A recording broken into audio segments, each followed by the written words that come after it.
వివేక్ మంత్రి పదవి కావాలి, ఆ మల్లిగాడు కూడా మంత్రి పదవి కావాలని బీసీ ఉద్యమం కోరుతున్నాడు. ఈ రెండు నిజమే. అతి త్వరలో టీచర్స్ ఎమ్మెల్సీ ఎన్నికలు రాబోతున్నాయి. ఇది దయచేసి మీరు ఇది బాగా నోట్ చేసుకోండి. అతి త్వరలో టీచర్ ఎమ్మెల్సీ ఎన్నికలు రాబోతున్నాయి. దీంట్లో మల్లిగాడు పండుతున్న కుట్ర ఒకటి ఉన్నది.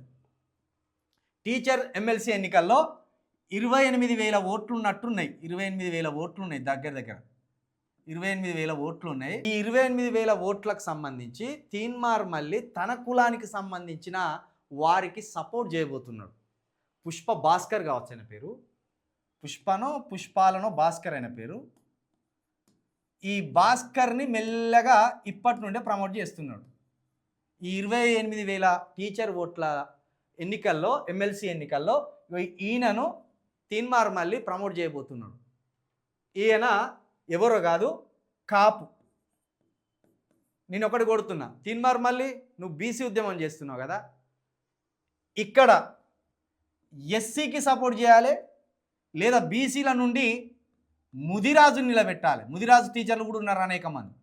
ఎందుకంటే బీసీల్లో పెద్ద క్యాస్టు, మొత్తం రాష్ట్రంలోనే పెద్ద క్యాస్టు ముదిరాజు జనాభా తర్వాతనే మాదిగ వారి జనాభా ఉన్నది, మాదిగల జనాభా ఉన్నది.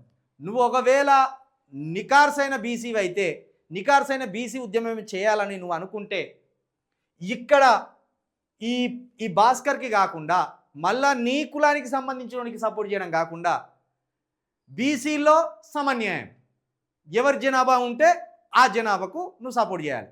ఆ విధంగా నువ్వు అనర్హుడివి, నువ్వు ఎమ్మెల్సీకి అనర్హుడివి. ఎమ్మెల్సీకి ముదిరాజులు ఇక్కడ అర్హుడు. 3 జిల్లాల్లో ముదిరాజులకు రావాలి ఆ సీటు, కానీ నువ్వు దొబ్బుకపోయినావు. ఇప్పుడు సేమ్ బీసీ ఉద్యమం అని నోటితోటి అన్నప్పటికీ మళ్ళీ సేమ్ నీ కులానికి సంబంధించిన వ్యక్తిని ఈ టీచర్ ఎమ్మెల్సీ ఎన్నికలలో పోటీ చేయించి ఆయన కోసం ప్రచారం చేసి మళ్ళీ ఈ ముదిరాజుల నోట్ల మట్టి కొట్టాలి, ఈ గౌన్ల నోట్ల మట్టి కొట్టాలి, ఈ యాదవుల నోట్ల మట్టి కొట్టాలి, ఈ పద్మశాలీల నోట్ల మట్టి కొట్టాలి. గివే కదా 4 పెద్ద కులాలు బీసీలలో. కాబట్టి మల్లిగాడు చేసేది కుల ఉద్యమం తప్పించి అది బీసీ ఉద్యమం కాదు, నా బహుజన ఉద్యమం కాదు అనేది ఈ తెలంగాణ ప్రజలు గుర్తించాలి. రానున్నాయి టీచర్ ఎమ్మెల్సీ ఎన్నికలు.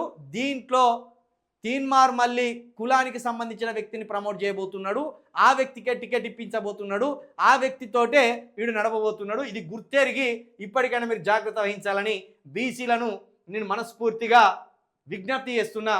మీకు ముందే ప్రమాదాన్ని పసిగట్టి చెప్తున్నా, ముందే ప్రమాదాన్ని పసిగట్టి మా ముదిరాజులకు, మా గౌన్లకు, మా యాదవులకు, మా పద్మశాలకు చెప్పిన. ఇక మీరు ఇంకా పోయి జై బీసీ అని మళ్ళా వాని కులానికి సంబంధించిన వ్యక్తిని గెలిపించుకుంటే ఇక అంతకంటే దరిద్రం లేదు. ఇక అక్కడ మీరు ఫెయిల్ అయినట్టే. ఇక